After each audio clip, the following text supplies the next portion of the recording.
મિત્રો નમસ્કાર, હું હાર્દિક પટેલ, રામેશ્વર ઓટો કન્સલ્ટ વસ્ત્રાલથી। તો મિત્રો આજે હું આવી ગયો છું તમારા માટે હુન્ડાઈની એક્સેન્ટ લઈને, જેની કન્ડિશન તમે સ્ક્રીનમાં જોઈ રહ્યા છો।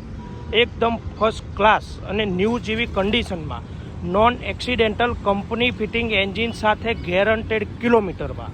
તો મિત્રો આ હુન્ડાઈ એક્સેન્ટ 2014નું મોડલ છે, વન ઓનર ગાડી છે, SX optional top and model છે, પેટ્રોલ છે, જે ગેરંટેડ 32,000 કિલોમીટર ફરેલી છે, જેની કન્ડિશન તમે સ્ક્રીનમાં જોઈ રહ્યા છો। તો મિત્રો આપ એક્સેન્ટ લેવાનું વિચારી રહ્યા છો યા તો ઓછા કિલોમીટરવાળી ગાડી લેવાનું વિચારી રહ્યા છો, તો આજે જ રામેશ્વર ઓટો કન્સલ્ટ વસ્ત્રાલનો સંપર્ક કરો। આ છે એનું ઇન્ટિરિયર, એકદમ નેટ એન્ડ ક્લીન। મિત્રો ટોપ મોડલ છે, SX optional, airbag, steering control, company player, reverse camera, alloy wheel, push start, fog lamp જેવી તમામ પ્રકારની ફેસિલિટી જે આ કારમાં તમને જોવા મળી જવાની છે। તો ચાલો મિત્રો, આ યા તો આવી કોઈ પણ કાર જે આપ સેલ યા પરચેસ કરવા માગી રહ્યા છો, તો નીચે આપેલા કોન્ટેક્ટ નંબર પર કોલ કરો યા તો રામેશ્વર ઓટો કન્સલ્ટ વસ્ત્રાલની રૂબરૂ મુલાકાત લો। ત્યાં ઘણી બધી કાર જે હાજર સ્ટોકમાં તમને જોવા મળી જવાની છે। થેન્ક યુ, જય હિન્દ।